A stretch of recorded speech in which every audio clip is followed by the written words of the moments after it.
औज़ुबिल्लाहि मिनश्शैतानिर्रजीम बिस्मिल्लाहिर्रहमानिर्रहीम।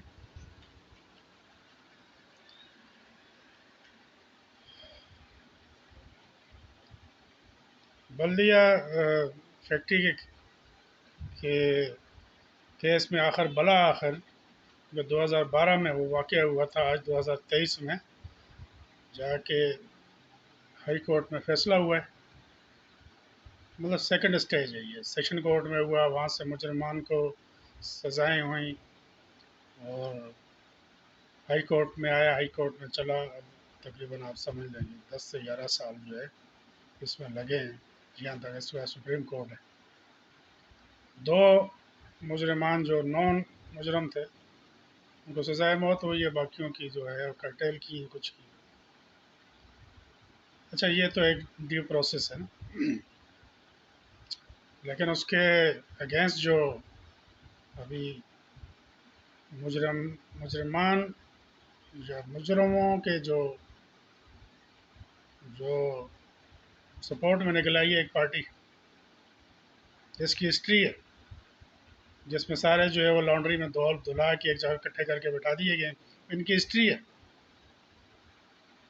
अगर जब वो हशर का मैदान होगा, मैं आज देखता हूँ, आप फुर्सी फुर्सी करें जब अल्लाह की कुर्सी लगी हुई होगी और वहाँ पे इनके इनके मुंह से ज़बानें इनकी बोलेंगी, इनके हाथ बोलेंगे कि इन्होंने जो जराइम किए हुए हैं। एक एक बंदा जो है 100 कत्ल करके बैठा हुआ है और वो कमेटियाँ, कोई राब्ता कमेटी तो भी फलाना कमेटी में बैठ के वो कह रहे हैं ये तो सारे मजलूम हैं, उनको फंसाया गया है। गोया वो ये बता रहे हैं कि वो जो फैक्ट्री थी उसके गेट भी खुद उन्होंने अंदर से बंद किए, अपने ऊपर केमिकल भी खुद छिड़का, अपने आप को आग भी उन 250 से 300 लोगों ने खुद लगाई, बच्चों ने, औरतों ने, सब ने खुद लगाई। उनको भागने का मौका भी उन्होंने खुद सारे रास्ते बंद किए। इनका ये कहना है, इनका ये कहना है कि हम तो बता दिया नहीं कभी, हमने तो कभी कोई इन कार्रवाइयों में हम मुलवस नहीं रहे ज़िंदगी में, हम तो दूध के धुले हुए थे भाई। ये चाइना कटिंग जो होती थी, ये कराची में जो मार धाड़ होती थी, जो इन्होंने अपनी अदालतें लगाई हुई थी हर यूनिट के अंदर, ये सब तो बकवास था, कुछ भी नहीं था ये।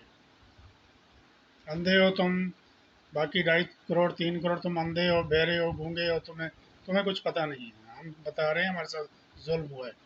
यही वो राग अलाप अलाप के इन्होंने जो है शेर को काबू करके रखा 30-35 साल।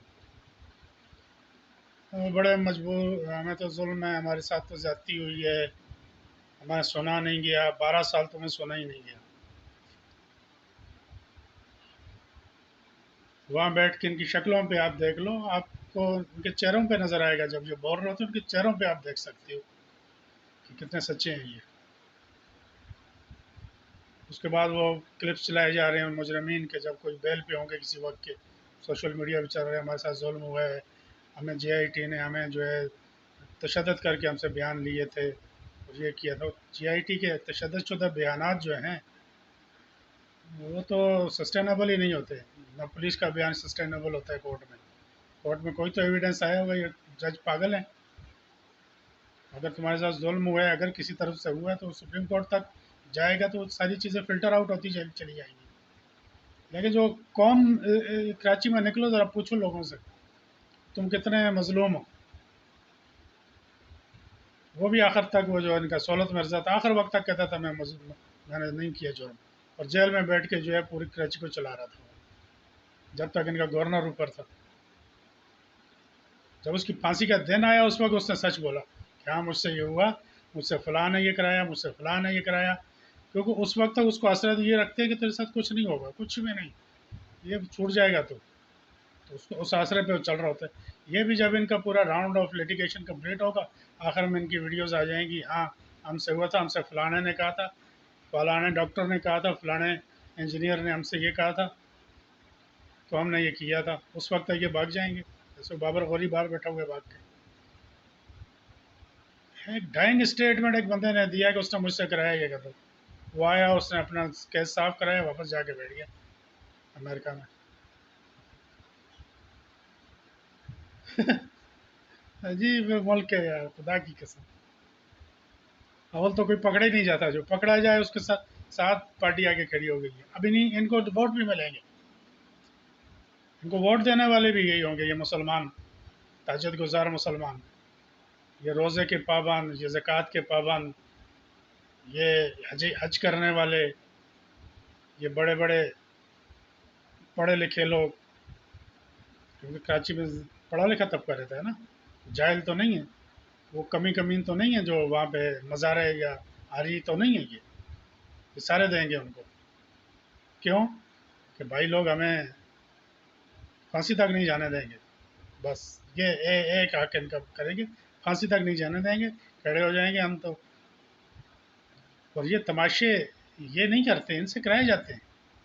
कराने वाले कौन है? एक ही तबका है, पावरफुल तबका, उसने हमेशा तमाशे कराए हैं इस मुल्क में। अभी आप देखिए, आज सदर ने जो है ऐलान कर दिया है 6 नवंबर को इलेक्शन होंगे, तो सारी ट्रक की बत्ती के पीछे कौम को उस तरफ लगा देंगे। चीनी भी का इशू भी साइड पे होगा, डॉलर का भी इशू साइड पे होगा, हर चीज़ साइड पे हो जाएगी। वो एक डॉलर चढ़ा के लेके उस सतह पे लाए, अब नॉर्मल सतह पे लोगों ने दबा के माल बनाया, उसके बाद टीवी पे चलाया, हम एक्शन ले रहे हैं, हम उधर पकड़ रहे हैं, इधर पकड़ रहे हैं, ये कर रहे हैं, 15-20 रुपये नीचे किया करके उधर ही हो जाओ, वो कहते हैं ना, जॉगल करके वहाँ पे खड़ा कर दिया 300 रुपये में। अभी भी ये तकरीबन 100 रुपये ओवर वैल्यूड है ये डॉलर। खा पी के वो जल्दी जल्दी जल्दी जल्दी जल्दी करके, ताकि लोगों को पेसिफाई भी करना ना, ये पागल कौम कहीं खड़ी ना हो जाए। खड़ी तो होगी नहीं, है बगैरत कर दी गई है, इस कौम के अंदर से तो निकाल दिया गया मादा गैरत का। वो चीनी के उस पर गोदाम पे छापा मार दिया, उस पर मार दिया, उस पर मार दिया, इतने हज़ार बोरियां पकड़ ली, इतने हज़ार बोरियां पकड़ ली, 15-20 रुपये आगे पीछे किए, बढ़ाए तो 60-70 रुपये, 10-15 रुपये कम कर, वो देखें जी वो फलां चीफ ये काम कर रहा है, फलां वो कर रहा है, कर करा के नीचे किया, काम उसी तरह चल रहा है। और उनको एक सोशल मीडिया पे बता रहे थे, बुला के उनको कहा गया, ये मनी चेंजर, ये जितने भी हराम खोर स्मगलर हैं, उनसे कहा गया भाई अब तुम्हारे खिलाफ एक्शन होने वाला है। तो मतलब उनको इशारा दिया गया, जितने भाग सकते हो लेके भाग जाओ, तुम भाग जाओ यार, वो कर लेंगे, देख लेंगे। एक सोशल मीडिया पे एक व्लॉग में बता रहा था एक साफ़ी कि एक ट्रक जो है 40 मन मंशियात का, या पंजाब से जा रहा था तो अफ़गानिस्तान की तरफ, वो कोई अफ़गान, किसी अफ़गानी का ही था, वहाँ पे जा रहा था तो बीच में एक वहीं के किसी बहुत बड़े जुगाड़ड़ी ने कहा कि यार 40 टन तुम्हारा जा रहा है, 4 टन मेरे भी डाल दो बीच में मंशियात, और बॉर्डर से पहले फलां जगह पे ये उतार देना। उन्होंने कहा ठीक है, वो ले गए। उसका जब उतारा, उसका वो अपना माल उसने उतरवा दिया, इनका जाने लगा, पीछे मुखबरी कर दी, पकड़ा गया। पकड़ा गया, कोर्ट में गया, महीना डेढ़ वो बंद रहे। वहाँ से अफ़गानिस्तान से वो आ गए लोग, उन्होंने आया कि जज भी ख़रीदा, पुलिस भी ख़रीदी, सब खरीद के अपना माल भी छुड़वाया, बंदे भी छुड़वाए, चलाइए। जाने के बाद उन्होंने उन्होंने जाने के बाद बंदे दो भेजे, इसको उठा लिया, उठा के इसको अंदर कर दिया, इसको ले जाके इसको कहा कोई मसला नहीं है भाई, तेरे को कुछ नहीं कहेंगे हम, वो जो पैसे हमने वहाँ जज वज को इसको खिलाए हैं, कोई 40-50 करोड़ रुपये, ये तू जो है पे कर दे हमें, हम तो छोड़ देते हैं। अब उसके वो पेमेंट जो कहते हैं, वो बड़े बड़े नामी गिरामी अहदेदारों ने पाकिस्तान से पे की, कराई किससे? वो रियल इस्टेट टाइकॉन से कराई, और छूट गया, और वो दोबारा से बड़ा उसी तरह चल रहा है। ये मीडिया के ऊपर कह रहे हैं कहने वाले, आके कौन करता है ये सारा काम? सही आई वो सब आपकी आंखों में धूल झोंकने के लिए सारे ड्रामे, अभी ड्रामा सदर से करा लिए। सदर की औकात सबको पता है क्या है। किसी चपड़ासी से, किसी किसी जो है वो मुजावर से भी गई गुजरी है इस मुल्क में, सदर की हालत है। लेकिन वो चूँकि वो बत्ती के पीछे लगा, उससे करा लिया है, उसके ऊपर केस चलेगा, केस होगा, आएगा जाएगा, उनको सबको पता है 3-4 महीने इसी में निकल जाएंगे। और उनको जो टारगेट हो 4 महीने के बाद तक उन्होंने अपना एक ग्रोह तैयार करना है, उसके बाद उसी को लॉन्च करना है, एक्शन उसमें होने नहीं, लेकिन कौम को चला देना, सारा मीडिया, सारा स्मगलिंग छोड़ के, सारी उसको छोड़ के उस पर लग जाना है, उस मीडिया ने। वो मीडिया ने जिस तरह लगना है, लोगों ने भी उस तरह लग जाना है। आगे आपका जहन ही ना जाए पीछे हम क्या करना है। वो पीछे वो जो कंपेन उन्होंने की, उस कंपेन को उन्होंने उसको करना है, उसके ऊपर मट्टी डालनी है और कह देना फलां ने जनाब इतना ज़बरदस्त काम किया था, फलां ने और यूँ कर दिया और यूँ कर दिया। वो 300 रुपये पे आके डॉलर जो जॉगल कर गया है, वहीं पे बैठा हुआ है। 2 महीने पहले वो 280 पे था, अब 300 पे ले आए हैं, एहसान कर दिया पाकिस्तान ने। उसके नतीजे में पेट्रोल भी बढ़ गया है, बिजली भी बढ़ा दी है 15-15 20-20 रुपए। और वो देखो यार हमने ये कर दिया, हमने ये कर दिया। कौम निकली थी 4-6 दिन इधर उधर घूमी फिरी रोडों पे, 1 टके का नहीं किया। 200 यूनिट जिनके हैं उनकी हम किस्तों में पेमेंट कर दें। देना तुम नहीं है, किस्तों में दे देना। कहाँ से देना भाई? डाका मार के देना, वो दे देना तुम बिजली के बिल जो है। अभी कह रहे थे कि ये केयर टेकर आया हुआ है, प्लानिंग का मिनिस्टर है। उसने अपने घर में कोई जो है 1.5-2 करोड़ रुपए की रेनोवेशन करा ली। उसने कहा यार ये भी चेंज कर लो, ये भी चेंज कर लो, जो 2 महीने के लिए आए हुए 3 महीने, यार ये भी चेंज कर लो, ये भी चेंज कर लो। ये इस हालत में भी ये हो रहा है। वो केयर टेकर एक बैठाया हुआ है पंजाब में, चीफ मिनिस्टर। उसने असिस्टेंट कमिश्नर्स को कोई कहते हैं कोई 70-80 करोड़ रुपए की गाड़ियाँ दे दी हैं लेके। क्या करें, इनको गाड़ियों में घूमना होता है भाई, गाड़ियों में 1-1 1.5-2 करोड़ रुपए की गाड़ी में घूमना होता है। उनको ड्यूटीज देनी होती हैं 2-2 करोड़ रुपए, मतलब मुंह से बोलते वक्त भी इनको शर्म नहीं आती। वो जो नौकरी पे आने से पहले साइकिल पे फिर रहा था, उसको 2 करोड़ की गाड़ी में फिरना जरूरी है उसको।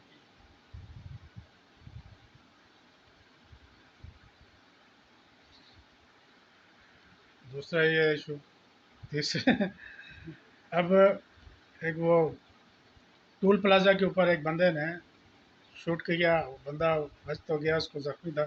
वो जो टैक्स कलेक्टर होता है, अब उसकी वीडियो चल रही है, मारने वाले ने अपनी फैमिली के सामने गाड़ी वाड़ी सबके सामने मारा। और 5-6 दिन हो गए और भाग गया जनाब। वो तो यूँ हो गया, यूँ हो गया, एक दिन उसको पकड़ा नहीं जा सका, गाड़ी का नंबर आ गया सब। वो एक तो रॉन्ग रूट लेके आया, वो उसने मना किया, उसको उन्होंने गालियाँ दी, गन निकाली, उस पर फायर कर दिया, चला गया। पकड़ के देखो, एक मिनिस्टर बलोचिस्तान के अंदर था, उसने नशे के धुन होकर उसने ट्रैफिक पुलिस कांस्टेबल के ऊपर गाड़ी चढ़ा दी, मार दिया उसको। करके देखा। अयान अली करोड़ों रुपए मनी लॉन्ड्रिंग कर रही थी, एयरपोर्ट में पकड़ी गई। जिस एएसएफ के वो होते हैं ना, हर जगह पे कोई एक आध तो होता है, वो इंस्पेक्टर ने पकड़ा और 4 दिन, महीने डेढ़ के अंदर ही अंदर वो भी मार दिया गया, पता ही नहीं चला। आज तक नहीं पता चला वो किधर गया। करके देखें आप, इसी मुल्क में हो रहा है ये सब कुछ।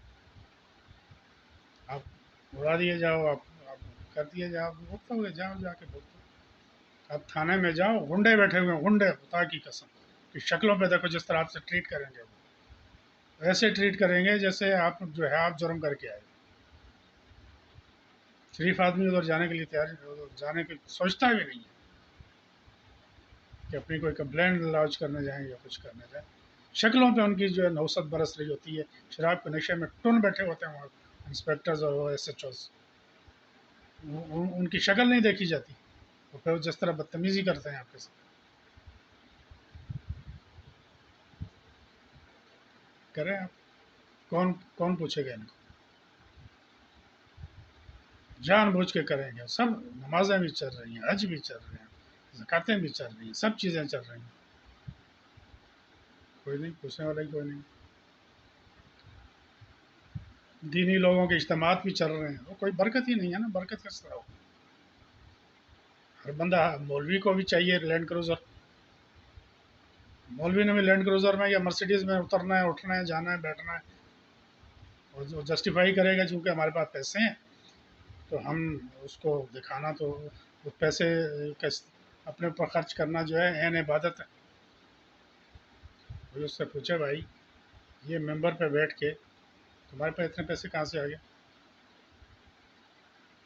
क्या कहाँ से आ गए तुम्हारे पास इतने पैसे? कि तुम अगर एक वीगो डाला भी लेके फिर रहे हो तो वो भी 1 करोड़ रुपए का आता है आजकल, तो कहाँ से लाए हो भाई ये? फिर चलो लाए, वो उसका महीने का उसका वेयर टेयर और मेंटेनेंस कहाँ से पूरी कर रहे हो तुम? मस्जिद में तो इतनी नहीं मिलती।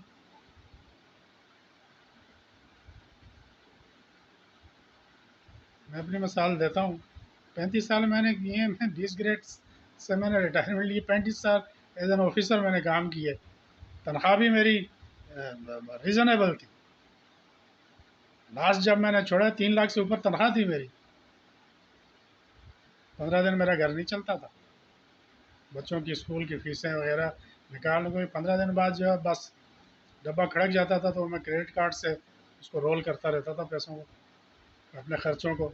एक दफ़ा लेता, दूसरे फिर महीने में पे ऑफ करता था। इस तरह मेरा वो क्रेडिटिंग चलती थी। थोड़ा हाथ खुला जब मैं बाहर गया, तो बाहर से पैसे करेंसी में जब भेजे, तो थोड़ा मेरे घर का हाथ खुला। और फिर जब 1 साल बाद इन्होंने मेरे सेटलमेंट किए, तो थोड़ा इस काबिल हुआ कि मैं अपने हाथ से अपने काम करने लगा। मेरे घर वाले बच्चों के ज़रूरियात ही पूरी हो रही थी। कभी कोई बड़ी लग्जरी गाड़ी नहीं रखी। घर उस वक्त ख़रीदा जब 2 लाख रुपए 5 लाख रुपए में मिला करता था, और दफ्तर से लोन लेके।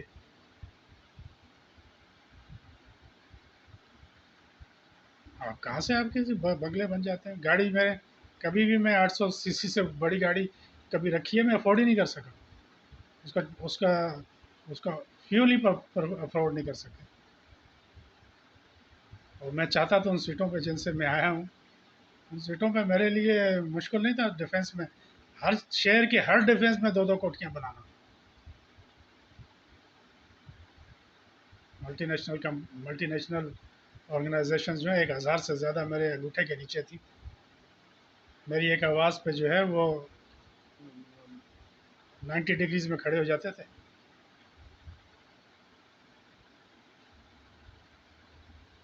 अपनी इसलिए मजाल दे रहा हूँ कि कोई हम भी कोई इतने कोई फरिश्ते नहीं हैं। लेकिन नहीं है, अब 2 नंबरी नहीं करो तो अब नहीं कर सकते इस मुल्क में यार। अब दुकान चला के देखो आप, इतने आपके ऊपर टैक्सेस और इतने आपके ऊपर ये आ जाएंगे क्वालिटी कंट्रोल वाले, कि आप क्या आधा माल उठा के ले जाएंगे सैम्पलिंग के चक्कर में, चेक करने के चक्कर में। अब कर ही नहीं सकते उसके बगैर। हर आदमी लगा हुआ है, बिल्डर अब अलग लगे हुए हैं। जब मुझे सेटलमेंट मिला, मैंने एक दुकान उसकी बुकिंग डाली उसमें, उसका जो जो अमाउंट थी उसकी, वो मैंने किस्तों में सारी पूरी भी कर दी। 1 साल के अंदर उसने कब्ज़ा देना था, 3 साल हो गया नहीं दिया उसने कब्ज़ा। और क्या किया, साथ में उसका 30% उसकी प्राइस बढ़ा दी उसने। कोई पूछने वाला नहीं उससे, कोई पूछने वाला नहीं है तुम्हें। तूने जो प्राइस दी वही हमने बजटिंग की हुई थी, उतना ही पैसे थे, हमने वो लगा दिए। आज तो वो पैसे क्यों ज़्यादा मांग रहे भाई? प्राइस बढ़ गई, ये बढ़ गई, वो बढ़ गई, तो भाई तू फोर सी करके तुमने एस्टिमेशन नहीं की हुई थी। ये क्या बात हुई? तुम उस वक्त की प्राइस ले रहे थे तो उस वक्त ही दे देते ना कब्जा। आज तुम कब्जा दे रहे हो, प्राइस तुम उस वक्त आज की मांग रहे हो। किसी पे कोई चेक नहीं, कोई कंट्रोल नहीं, कोई उसका नहीं है। और ये सारे ये बत्ती की ट्रक की बत्ती के पीछे लगा है। अभी सदर का मैंने कहा ना, ये इसने दे दिया, ऐलान कर दिया। होना नहीं है, होना तो उसी वक्त है जिस वक्त वो छड़ी वाले के पास, जिसके पास स्टिक है, उसके मर्जी होगी उस वक्त होगा। तो जो मर्जी कर ले, तेरी वैसे भी औकात कोई नहीं है, वैसे ही उसके अंदर इतने मसले मसाइल हैं। तो उन्हें ऐलान कर दिया नेशनल असम्बली का, तो बाकी 4 असम्बलियों के गवर्नरों ने देना है आइन के तहत, वो देंगे ही नहीं। एक साथ इलेक्शन ही नहीं होंगे। नई अदालत से मशवरा कर लें, अदालत मशवरा करेगी, 5 महीने वैसे ही निकल जाएंगे।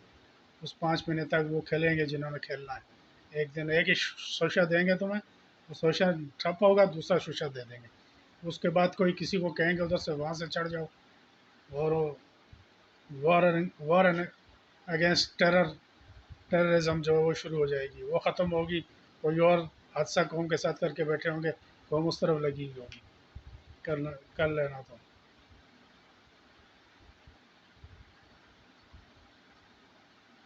तो झूठ बोल रहे हैं, मुसलसल झूठ। जो अदारों में बैठे हुए हैं झूठ बोल रहे हैं, उनको कोई अकाउंटेबिलिटी नहीं है, कोई पूछने वाला नहीं। उनको पता ना कौन कौन करेगा ये, कौन कौन हमें देगा, कौन हमारी गर्दन पकड़ेगा। पावरफुल हैं तो वैसे ही।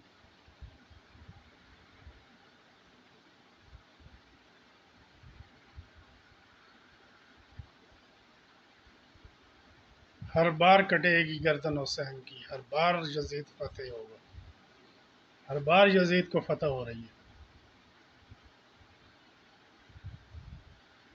मर जाएंगे यही यजीदों को मसनद इक़्तिदार पे देखते हुए, इक़्तिदार में मसनद मसनदों पर बैठे हुए देखेंगे, जलील होते देखेंगे, अपनी नस्लों को देखते देखते दुनिया से चले जाएंगे, रोते रोते दुनिया में जाएंगे। वो जो सबसे बड़ी मसनद पे बैठा हुआ है, इन्हीं अमाल पे फिर वो हमारी करेगा, हिसाब लेगा हमसे।